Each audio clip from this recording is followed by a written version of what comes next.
Padre, queremos darte gracias porque pues tu palabra puede ser predicada con libertad y también, Señor, porque nos has dado todavía una oportunidad muy amplia para poder conocerte y acercarnos a ti, Señor. Gracias por lo que tú has hecho, por lo que haces y por lo que harás en nosotros, en nuestras familias y en el mundo, Señor. En nombre de Jesús. Amén.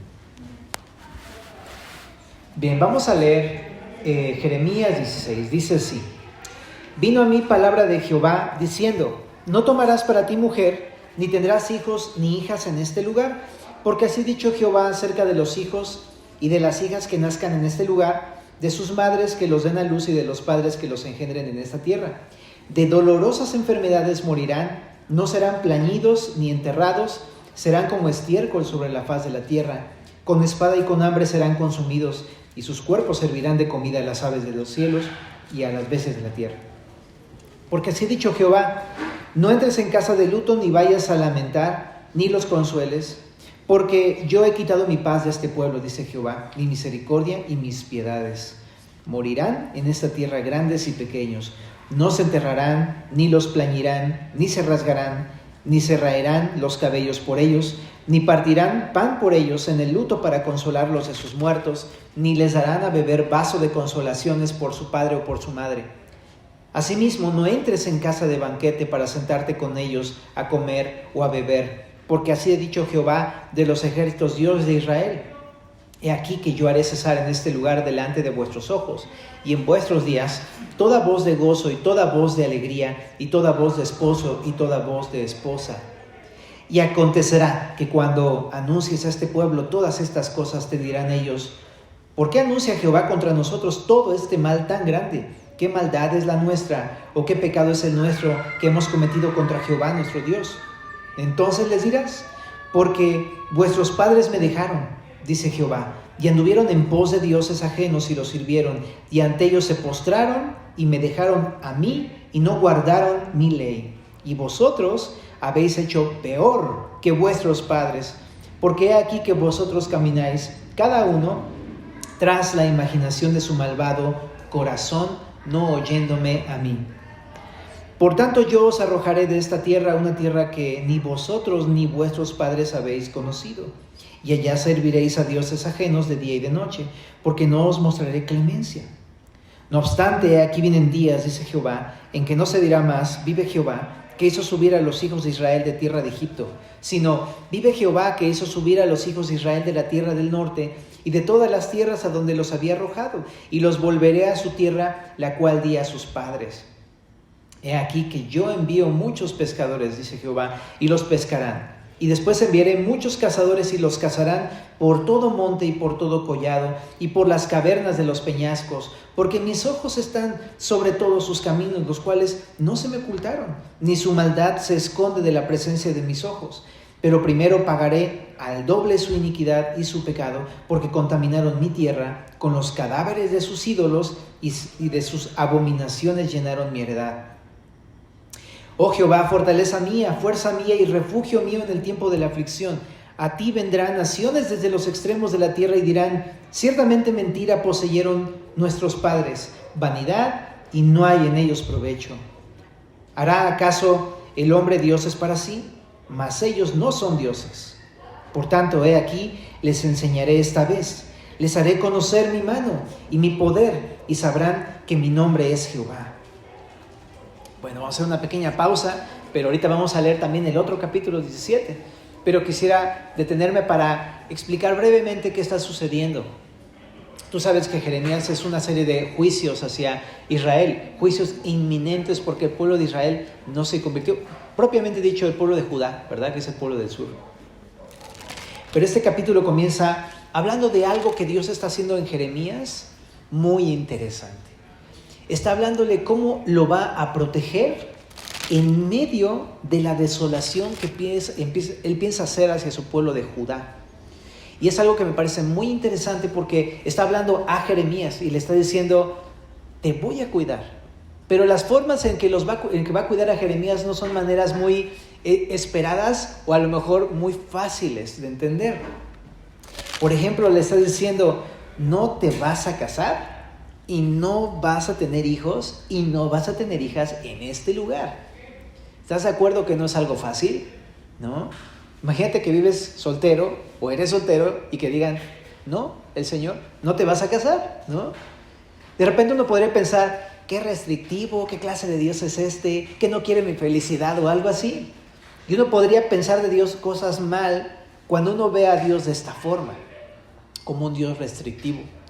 Cuando muchas veces más bien las restricciones que pone en nuestras vidas son por nuestro cuidado, porque Él tiene planes. En este caso va a destruir todo, ¿no?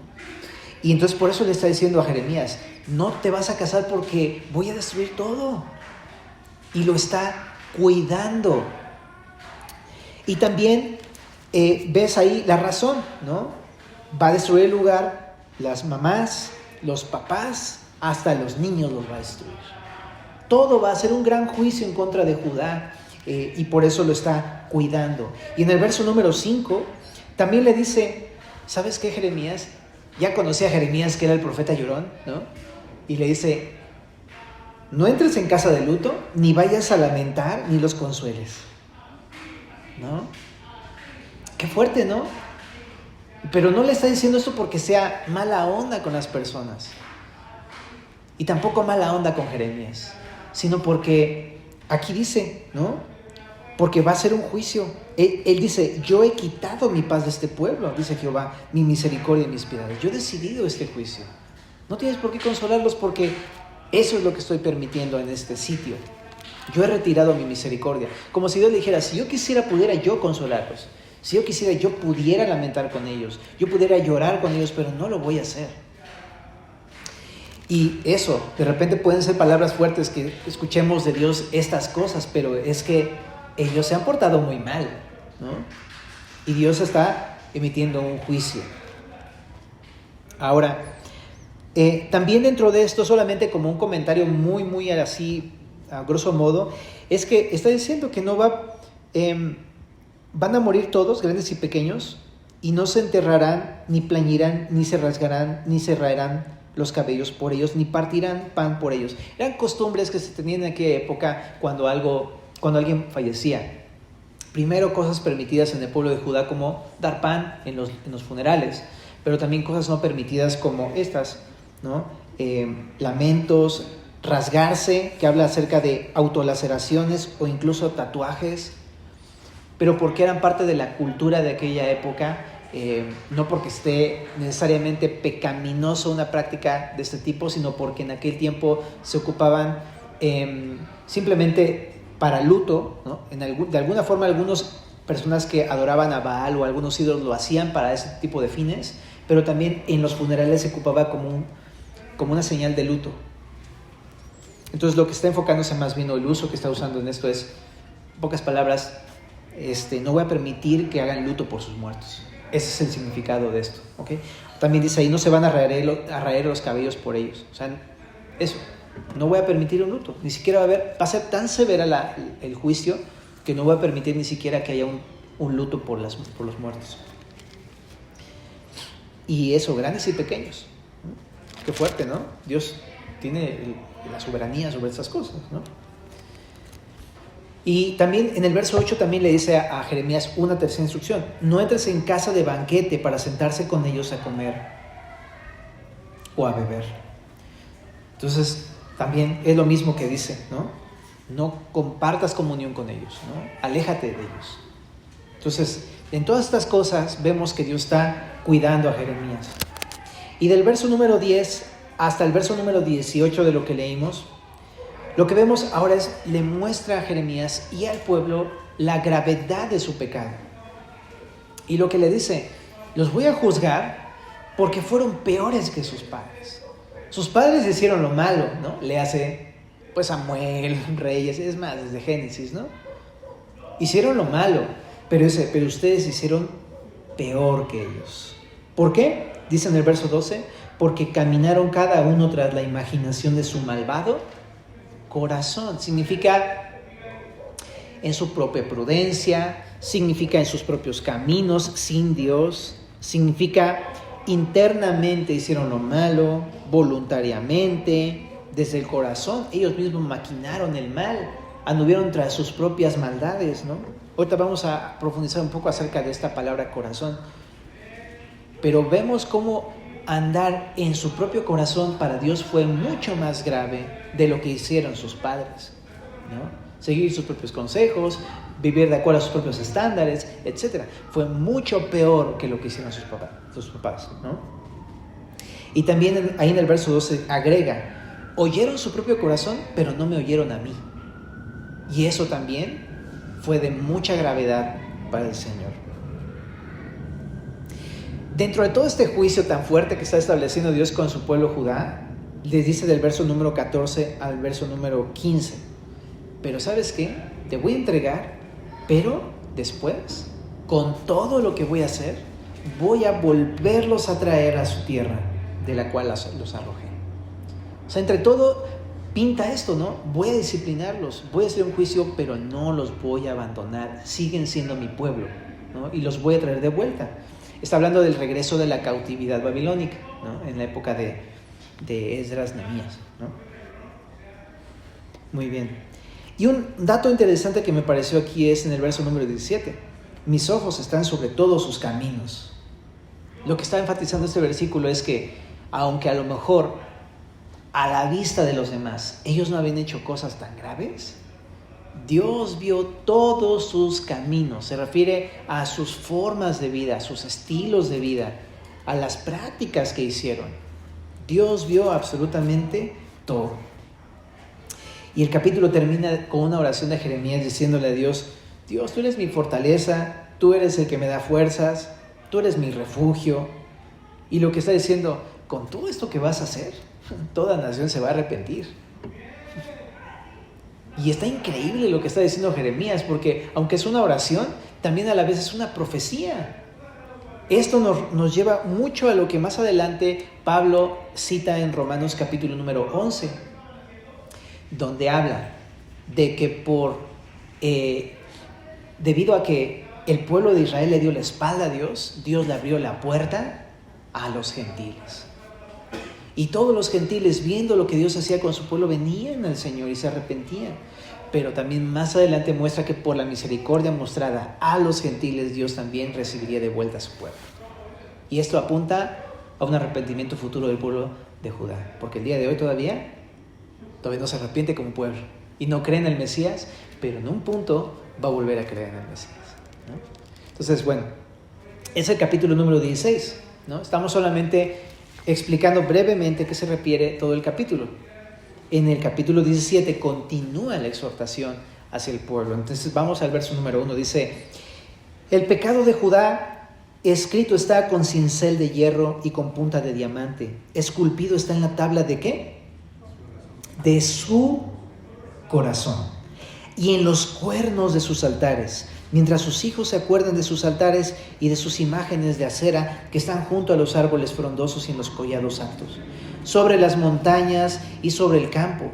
Todos tus tesoros entregaré al pillaje por el pecado de tus lugares altos en todo tu territorio. Y perderás la heredad que yo te di, y te haré servir a tus enemigos en tierra que no conociste, porque fuego habéis encendido en mi furor que para siempre arderá. Así ha dicho Jehová, maldito el varón que confía en el hombre y que pone carne por su brazo, y su corazón se aparta de Jehová. Será como la retama en el desierto y no verá cuando viene el bien, sino que morará en los sequedales, en el desierto, en tierra despoblada y deshabitada. Bendito el varón que confía en Jehová y cuya confianza es Jehová, porque será como el árbol plantado junto a las aguas, que junto a la corriente echará sus raíces y no verá cuando viene el calor, sino que su hoja estará verde y en el año de sequía no se fatigará, ni dejará de dar fruto. Engañoso es el corazón más que todas las cosas y perverso. ¿Quién lo conocerá? Yo, Jehová, que escudriño la mente y que pruebo el corazón para dar a cada uno según su camino, según el fruto de sus obras. Como la perdiz que cubre lo que no puso es el que injustamente amontona riquezas. En la mitad de sus días las dejará y en su postrimería será insensato. Trono de gloria excelso desde el principio es el lugar de nuestro santuario. Oh Jehová, esperanza de Israel, todos los que te dejan serán avergonzados, y los que se apartan de mí serán escritos en el polvo, porque dejaron a Jehová manantial de aguas vivas. Sáname, oh Jehová, y seré sano. Sálvame y seré salvo, porque tú eres mi alabanza. He aquí que ellos me dicen, ¿dónde está la palabra de Jehová? Que se cumpla ahora. Mas yo no he ido en pos de ti para incitarte a su castigo, ni deseé día de calamidad, tú lo sabes. Lo que de mi boca ha salido fue en tu presencia. No me seas tú por espanto, pues mi refugio eres tú en el día malo. Avergüéncense los que me persiguen, y no me avergüence yo. Asómbrense ellos, y yo no me asombre. Trae sobre ellos día malo, y quebrántalos con doble quebrantamiento. Así me ha dicho Jehová: ve y ponte a la puerta de los hijos del pueblo, por la cual entran y salen los reyes de Judá, y ponte en todas las puertas de Jerusalén, y diles: oíd la palabra de Jehová, reyes de Judá, y todo Judá, y todos los moradores de Jerusalén, que entráis por estas puertas. Así ha dicho Jehová: guardaos por vuestra vida de llevar carga en el día de reposo y de meterla por las puertas de Jerusalén. Ni saquéis carga de vuestras casas en el día de reposo, ni hagáis trabajo alguno, sino santificad el día de reposo como mandé a vuestros padres. Pero ellos no oyeron ni inclinaron su oído, sino endurecieron su cerviz para no oír ni recibir corrección. No obstante, si vosotros me obedeciereis, dice Jehová, no metiendo carga por las puertas de esta ciudad en el día de reposo, sino que santificaréis el día de reposo, no haciendo en él ningún trabajo, entrarán por las puertas de esta ciudad en carros y en caballos los reyes y los príncipes que se sientan sobre el trono de David, ellos y sus príncipes, los varones de Judá y los moradores de Jerusalén, y esta ciudad será habitada para siempre. Y vendrán de las ciudades de Judá, de los alrededores de Jerusalén, de la tierra de Benjamín, de la Cefela, de los montes y del Negev, trayendo holocausto y sacrificio y ofrenda e incienso, y trayendo sacrificio de alabanza a la casa de Jehová. Pero si no me oyereis para santificar el día de reposo y para no traer carga ni meterla por las puertas de Jerusalén en día de reposo, yo haré descender fuego de sus puertas y consumirá los palacios de Jerusalén y no se apagará. Ese es el capítulo 17. Pero comienza yéndose al grano. O sea, lo que empieza a decir Dios al pueblo es: ¿sabes, Judá, por qué es tan terrible tu castigo? ¿Y sabes de dónde se origina? Pues te lo voy a explicar. Lo primero que le dice es: el origen de tu problema es tu corazón. Este pecado no solamente son tus caminos, es tu corazón. Por eso le empieza a decir en el verso número 1: está escrito con cincel de hierro y con punta de diamante esculpido en la tabla de tu corazón, Judá. Lo que está expresando es el origen del problema. El problema es que el pueblo, aunque tenga ritos y todo, tiene el pecado esculpido en su corazón. Está hablando que está arraigado, está hablando de que es permanente, que no cambia, ¿no? A eso se refiere. Esto de estar esculpido, pues es un método, pues cuando tú quieres hacer algo permanente, lo esculpes, ¿no? En piedra. Y está hablando expresamente de eso. Cómo el pecado ahí estaba y no tenía ningún cambio. Y estaba en el corazón duro de los judíos, que no era accesible para el cambio. Entonces está diciendo: no se arrepienten, son duros, ahí están morando su pecado todo el tiempo, ¿no? Y también lo que vemos en el verso número 2 es algo bien fuerte, porque le dice: ¿y sabes qué? Su pecado es un peligro para sus hijos. Eso es lo que les dice. Por eso dice ahí: mientras sus hijos se acuerdan de sus altares y sus imágenes, todo lo que ustedes hacen, a lo mejor ustedes dicen: no, pues yo no le voy a hacer daño a nadie. Sus hijos están aprendiendo todo lo que ven de ustedes, padres. Y luego también lo que dice es: ¿sabes? Yo te entregué a Jerusalén como tu heredad, pero te la voy a quitar. Todo lo que te di te lo voy a quitar. Vas a perder tu heredad, cuando yo te di como señor de Jerusalén, te voy a quitar el señorío de Jerusalén y voy a hacerte servir en una tierra que no conoces. Y también le dice allá adelante: has encendido mi furor. Estoy molesto contigo, estoy enojado contra ti. En el verso número 5, del 5 al 8, de repente pareciera que cambia de tema, pero no, es que ahí está el detalle. ¿Cuál es el pecado? Ahí está. El corazón. ¿Qué había en el corazón del pueblo de Judá? Simplemente que su confianza no estaba en Dios. Ese es el pecado. Su pecado era que Dios le dio al pueblo mucho testimonio de que Él era Dios, de que Él los amó, de que Él los sacó de Egipto, Él los cuidó, Él levantó pues reyes y los hizo una gran nación, como había prometido desde ahora que estudiamos Génesis y hemos estado estudiando Éxodo, cómo Dios cumplió todas sus promesas con su pueblo y aún así ellos decidieron hostilmente no confiar en Dios, ¿no? Cuando Él quería hacer todo para su pueblo, su padre, su guía, su refugio, su fortaleza, su esposo, todo. Era como, miren, aquí estoy para ustedes. Y ellos dijeron, no, preferimos confiar en nuestros ídolos, ¿no? Y quitaron su corazón de Dios, ¿no? Por eso dice ahí en otros versículos, me dejaron a mí, fuente de aguas vivas, ¿no? Dejaron a Dios, dejaron de confiar en Dios. Ese es el problema del pueblo de Judá. Y no solamente eso, dice ahí, pusieron carne por su brazo. En una traducción más sencilla dice, confiaron en ustedes mismos, en su fuerza. ¡Wow! ¿No? Se apartaron de Dios, dejaron de confiar en Él y confiaron en sí mismos, ¿no? Entonces, un problema del corazón, como su corazón, me habla de cómo el corazón puede depositar su confianza en lo que sea. Pero teniendo tan gran evidencia de Dios, prefirieron lo absurdo, lo necio, lo tonto, inclinar su corazón hacia ellos mismos, inclinar su corazón hacia el hombre, ¿no? Hemos visto en la historia de Israel cómo empezaron a hacer alianzas, se asociaban con Egipto, se asociaban con los que quisieras en la tierra prometida, ¿no? Y no confiaron en Dios. Y confiaron en ellos mismos, siempre en su fuerza, siempre en sus ejércitos, siempre en sus propias cosas que tenían, ¿no? Como recursos. Y les dice, pues sabes, si quieres estar sin mí, entonces te vas a quedar solo en el desierto como está un espino en el desierto. Eso es lo que le dice en el verso número 6. Pero también por otro lado hay un contraste, porque en el verso 7 y 8 dice, pero bendito el varón que confía en Jehová y cuya confianza es Jehová. Y ahí el claro contraste, ¿no? En vez de ser como un espino en el desierto sin agua, que no disfruta ningún bien, en contraste, aquel que deposita su confianza en Dios va a ser como un árbol frondoso junto a corrientes de agua. ¿Sí te recuerda un salmo, verdad? Creo que deberíamos aprendernos ese salmo, pero precisamente, ¿no? Las personas que confían en Dios reciben todos los beneficios, las bendiciones de Dios, ¿no? Están firmes. Incluso dice ahí, ni siquiera sienten el calor porque sus raíces están en el agua, de plano.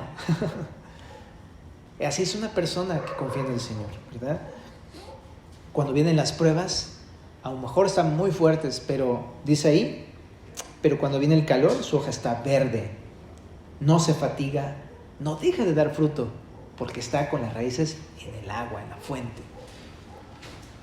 Entonces, esto que está diciendo Dios es un contraste, porque quiere mostrarle al pueblo cómo ellos pudieran ser muy diferentes y pudieran no estar en esa condición de exilio, de cautiverio, si hubieran puesto su confianza en el Señor. Y a la vez es una enseñanza a futuro para cuando regresen y cuando reflexionen y cuando por fin acepten que necesitan regresar a Dios. Lo que necesitan es cambiar su corazón, ¿no? Y en el verso 9 está increíble lo que les dice, ¿no? Porque a lo mejor estaban pensando, no, nosotros somos buenos, no somos los malos gentiles, estos pecadores paganos, nosotros somos buenos, no somos unos mentirosos. Y les dice el Señor, no, yo conozco tu corazón. ¿Y sabes cómo es tu corazón? Es mentiroso, es engañoso.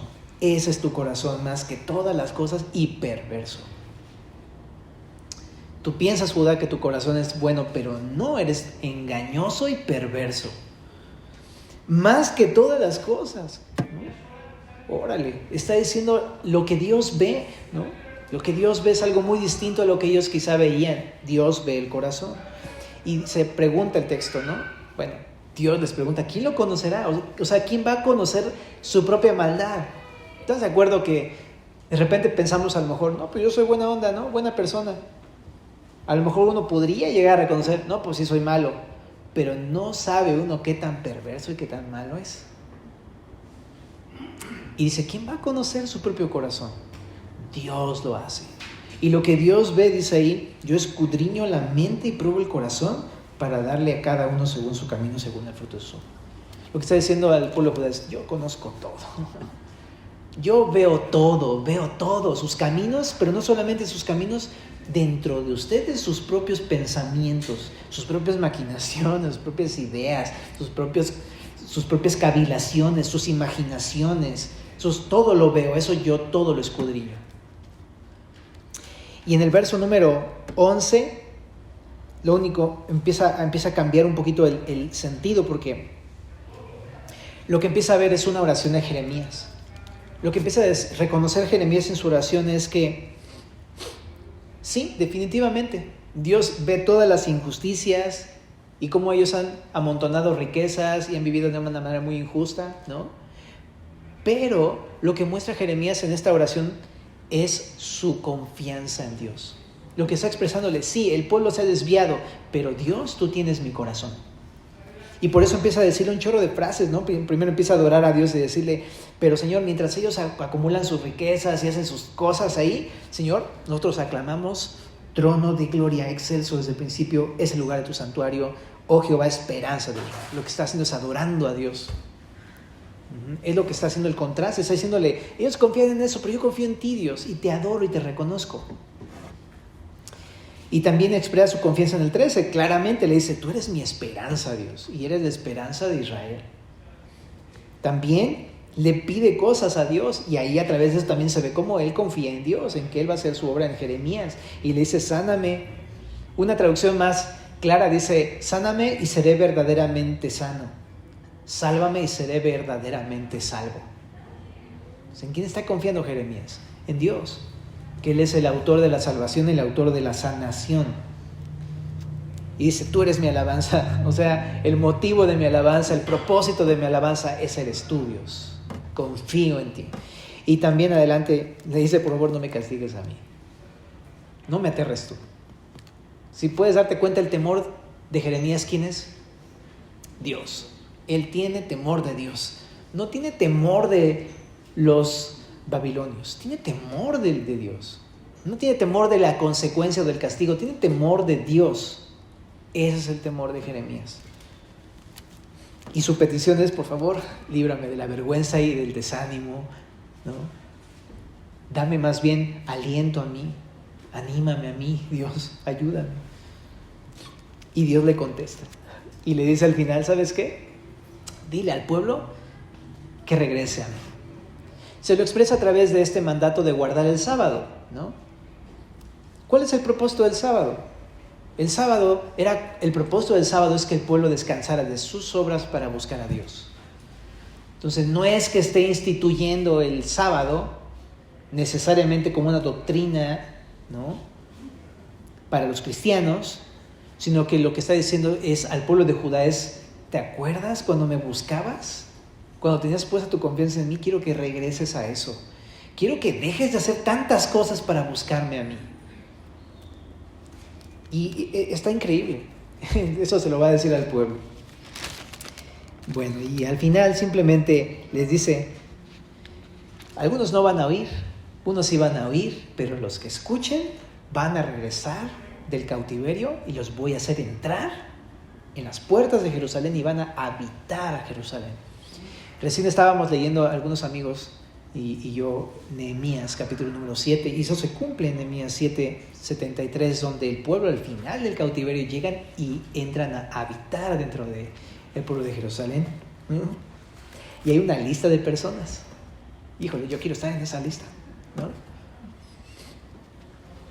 Y sí, pero si no, dice ahí, pues va a haber juicio, ¿no? Así que hemos terminado los dos capítulos 16 y 17, pero ¿qué nos hablan a nosotros estos capítulos? Híjole, no sé ni por dónde empezar. No, sí sé por dónde empezar. Yo creo que todo esto nos habla directamente al corazón, ¿no? Directamente al corazón. Lo que yo creo que quiere el Señor que meditemos es que nuestro corazón es la fuente de todo. De hecho, aquí en el capítulo 17, verso 1 y 9, si te das cuenta, son el centro de la enseñanza de Dios, ¿no? Y lo que empieza a expresar es, el corazón es el origen de todo, ¿no? También en Proverbios le llama así, es como la fuente de donde emana la vida, ¿te acuerdas? En ese proverbio, del corazón, dice, guarda, hijo mío, tu corazón, porque de él mana la vida, es como una fuente o un pozo de donde salen todas las cosas. Entonces lo que está diciendo es que el origen de donde sale todo es el corazón. Cuando se refiere a la palabra corazón, entonces está hablando de lo interno del ser humano. Está hablando de el centro, se define así como el centro de donde viene nuestra voluntad, ¿no? El centro de las emociones, el centro de donde nacen los sentimientos, las decisiones. Es de donde sale pues todo lo que hay en nuestras vidas. Ese es el corazón. También una definición dice que es el centro de nuestra conciencia o del carácter moral. ¿De dónde viene todo esto? ¿De dónde salió esto? ¿Cómo reaccioné? ¿Y cómo dije? ¿Y cómo hablé? ¿Y cómo respondí ante tal cosa? Pues del corazón. Esto tiene todo que ver con lo que Jesús enseñó en Marcos capítulo número 7, en el verso número 20. Jesús enseñaba, fíjate lo que dice: lo que del hombre sale, esto contamina al hombre, porque de dentro del corazón de los hombres salen los malos pensamientos, los adulterios, las fornicaciones, los homicidios, los hurtos, las avaricias, las maldades, el engaño, la lascivia, la envidia, la maledicencia, la soberbia, la insensatez. Todas estas maldades de dentro salen y contaminan al hombre. Eso es el corazón, de donde sale todo esto, ¿no? Jesús lo decía, aquí lo vemos dentro de líneas, es lo que sale, viene del corazón. Por tanto, esa es la fuente. Pero ahora, yo creo que cuando pensamos en el corazón, uno creo que podría llegar a pensar, bueno, pues es que yo tengo gran corazón, ¿no? Yo soy una buena persona. Pero déjame decirte, ¿qué es lo que pasó en la historia? Lo que pasó en la historia es que desde Génesis, después de la caída, Dios dio un veredicto acerca del corazón de los hombres. En Génesis capítulo número 6, fíjate lo que dice Dios respecto del corazón de los hombres. Dice en el verso número 5, y vio Jehová que la maldad de los hombres era mucha en la tierra, y que todo designio de los pensamientos del corazón de ellos era de continuo solamente el mal. Después de la caída entró el pecado, y el pecado digamos así, se esculpió en la tabla del corazón del ser humano. Se arraigó, se quedó a vivir permanentemente y para siempre el pecado en el corazón de la humanidad. Realmente a nuestros ojos podríamos decir lo que el pueblo estaba pensando: yo malo, no, yo mentiroso, no, claro que no, todavía soy una buena persona, tengo cosas buenas. Pero ¿qué ve Dios en el corazón del hombre? El corazón es engañoso y perverso más que cualquier cosa. Esa es la condición humana, realmente ante los ojos de Dios. Si nosotros nos comparamos con alguien más, por supuesto que uno puede decir, no, pues yo soy mejor que él. Pero si nos comparamos de acuerdo a la palabra de Dios, a lo que Dios ve, todos podríamos llegar a la conclusión: engañoso y perverso. Está hablando acerca de lo que hay en nuestros corazones realmente, ¿no? El corazón del ser humano no es bueno por herencia de Adán, es pecaminoso y malo. Moralmente y socialmente y de todo tipo hay maldad en el corazón del ser humano, y es lo que afirma la Biblia, ¿no? Romanos 3, ¿no? No hay justo ni aun uno, no hay quien haga lo bueno, no hay quien haga lo justo, todos nos hicimos inútiles, ¿verdad? Es lo que dice la palabra. Pero eso nos engaña haciéndonos pensar que somos buenos, porque es engañoso y mentiroso el corazón. Nos hace pensar que nuestras decisiones son muchas veces buenas cuando realmente no. Nos hace pensar que algo que queremos hacer es algo bueno cuando realmente no.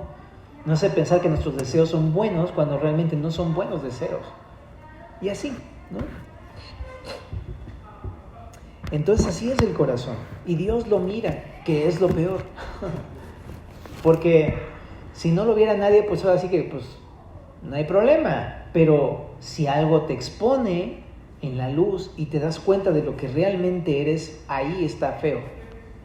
Porque te das cuenta que no eres realmente la persona que tú pensabas que eres. El domingo estábamos hablando de que qué diferente es cuando te bañas a cuando te bañan, porque el que te bañen te expone, ¿te acuerdas? Lo que vivimos el domingo. Y es eso, cuando el Señor nos ve, se da cuenta, Él ve, es vergonzoso que uno esté expuesto ante Dios, pero esa es la realidad de nuestra condición humana. Y sí, Dios es poderoso para escudriñar la mente y probar nuestros corazones y que nos demos cuenta realmente que no somos buenos. Chécate ahí en el Salmo 26, verso 22, lo que dice.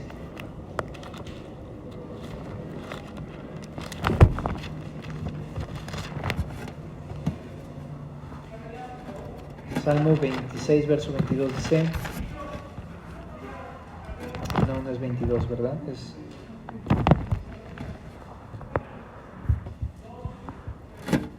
bueno, perdónenme ustedes, lo copié mal por alguna razón. O a lo mejor 22, 26.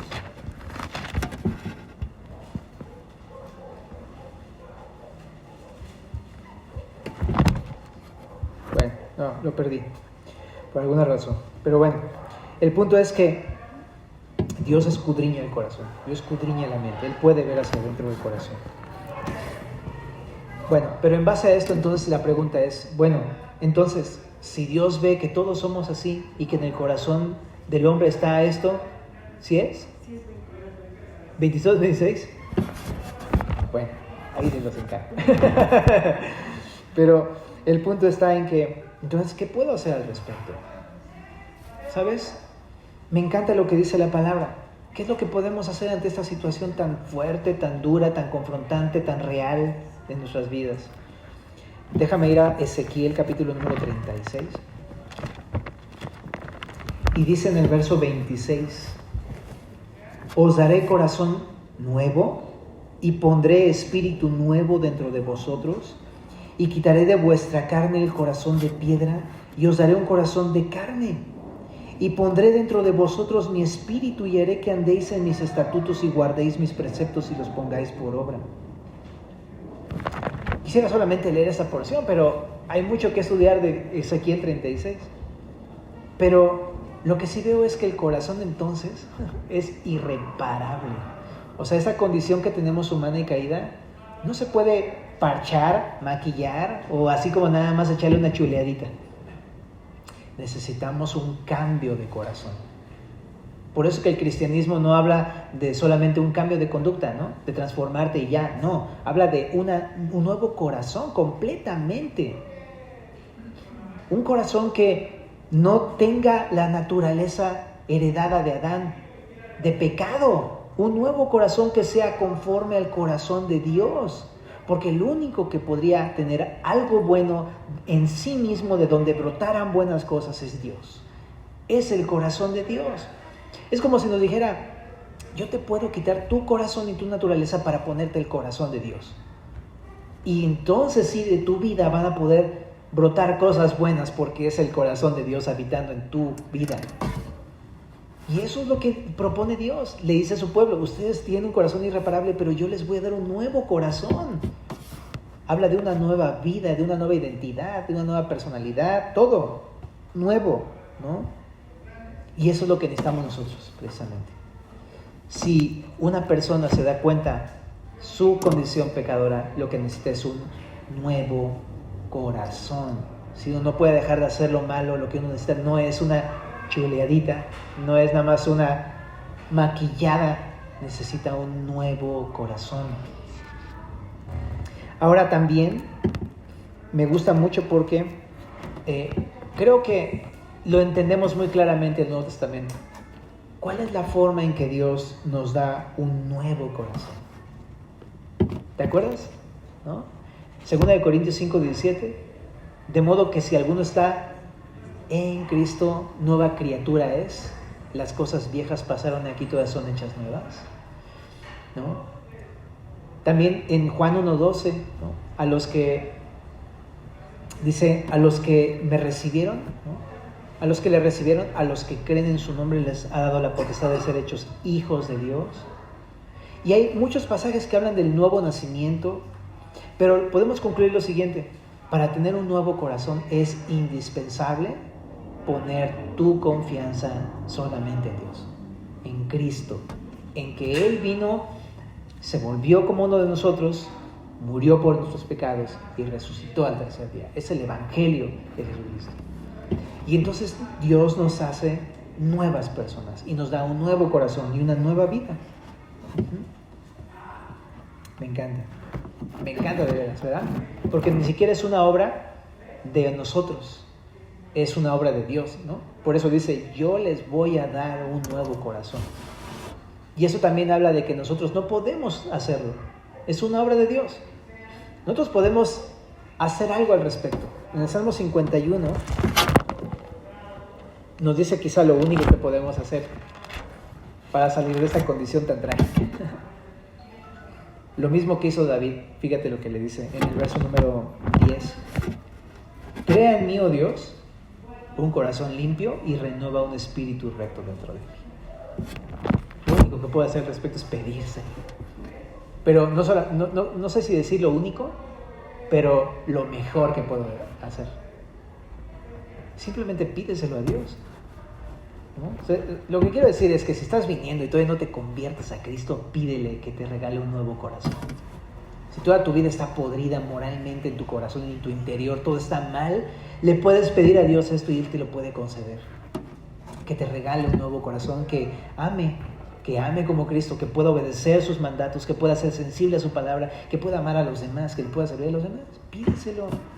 Él te lo quiere dar y Él quiere crear un nuevo corazón en ti. Simplemente basta que te humilles y se lo pidas, ¿no? Ahora, muchos de nosotros ya hemos creído en Jesús, pero siempre está la tensión así de, bueno, ok, tengo un nuevo corazón, pero ¿por qué salen todas estas arañas y escorpiones y todo esto de mi vida? ¿Por qué sale esto? Se supone que tengo un nuevo corazón. ¿Te ha pasado esto? Y es que el corazón también se puede ensuciar. Y por eso es que Dios nos ha dado promesas, ¿no? Nuevamente, primera de Juan 1:9 dice que si confesamos nuestros pecados, Él es fiel y justo para perdonar nuestros pecados y limpiarnos de toda maldad. Hace poquitos días estaba también leyendo con mis hijos la historia de Naamán el sirio. Qué bonita historia, ¿no? Le dice el Señor, métete en el agua 7 veces, ¿no? Bueno, más bien Eliseo le dice, ¿no?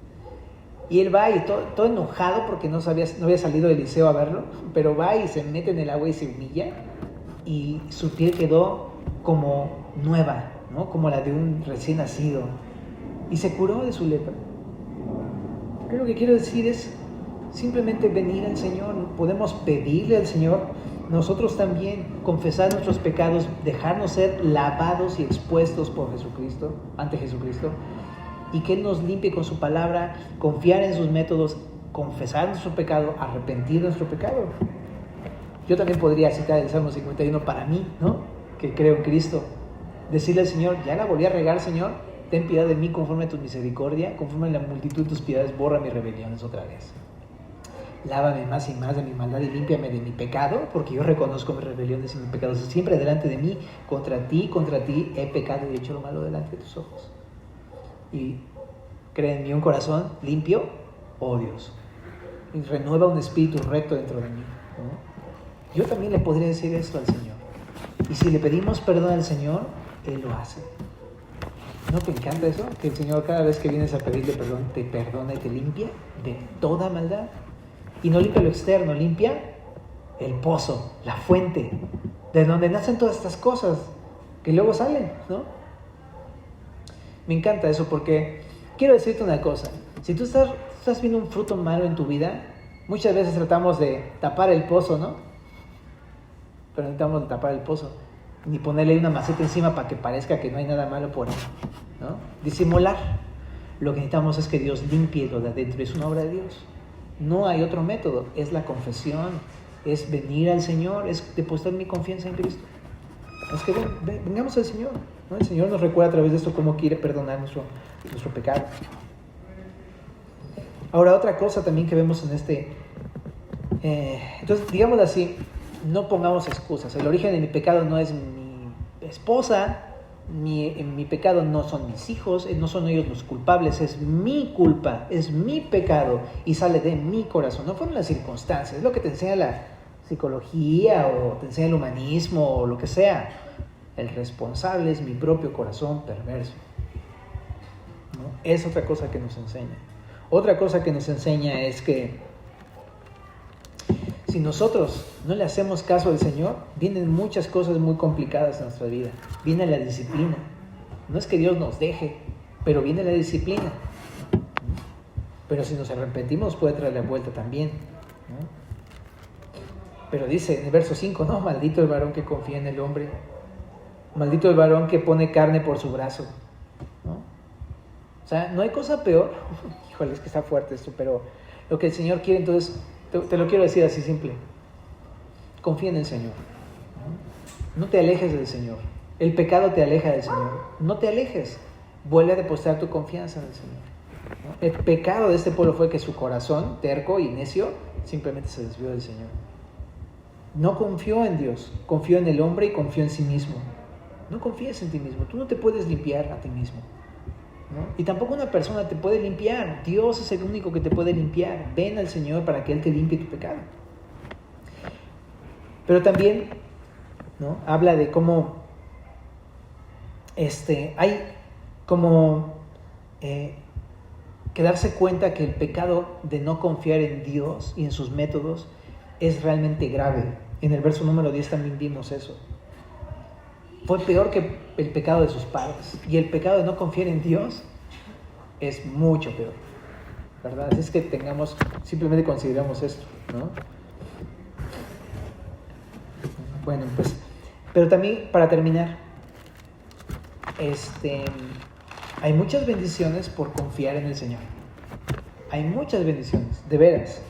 Si uno reconoce que uno tiene el corazón engañoso y perverso y viene uno al Señor, y uno depende de Dios y confía uno en Dios en todo momento, para empezar podemos disfrutar la protección de Dios en medio de la desolación, como Dios protegió a Jeremías.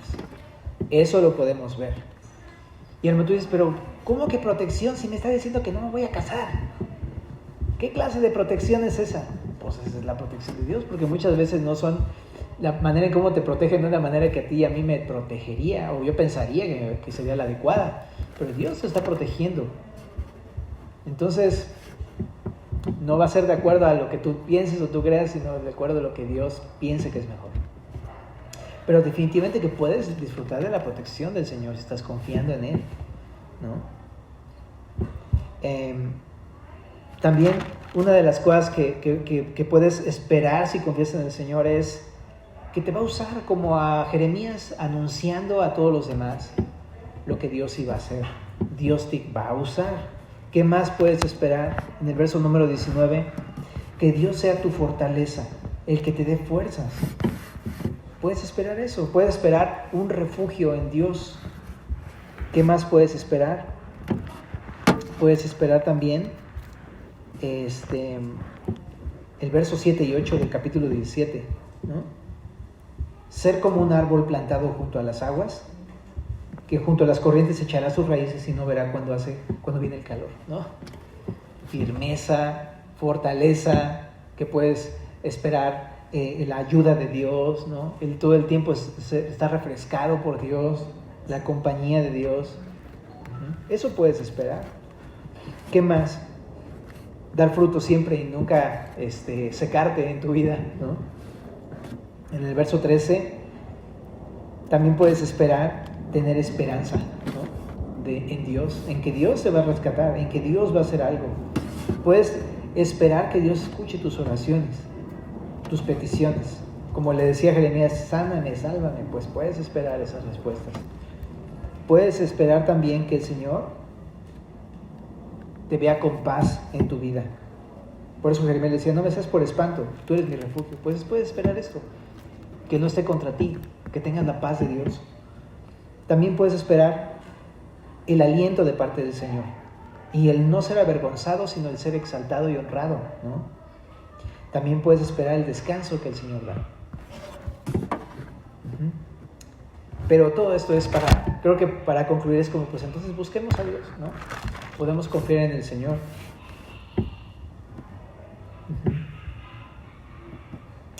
Entonces, último punto, ya terminamos. Nuestro corazón necesita ser dirigido, porque nuestro corazón es engañoso y perverso. Necesita ser gobernado por Dios, necesita ser dirigido hacia Dios todo el tiempo. ¿Te parece si oramos? Señor, gracias por tu palabra una vez más. Y quiero darte gracias, Señor, porque constantemente nos recuerdas, Señor, cómo tú quieres gobernar sobre nosotros y quieres hacer una obra. Te quiero dar gracias, Señor, porque también nos enfocas, Señor, para que no te olvidemos, Señor. Gracias, Señor, porque nos recuerdas que nuestro corazón, aunque es dado a alejarse y a desviarse, tú estás dispuesto a perdonar, Señor. Gracias porque nos estás hablando, Señor, y podemos confiar en ti, Dios. Gracias, Señor, porque nos muestras cuál es el verdadero problema de nuestras vidas y quieres solucionarlo. Te agradecemos y haz tu obra en nuestras vidas. Haz tu obra en nuestras casas, haz tu obra y glorifícate en el nombre de Cristo.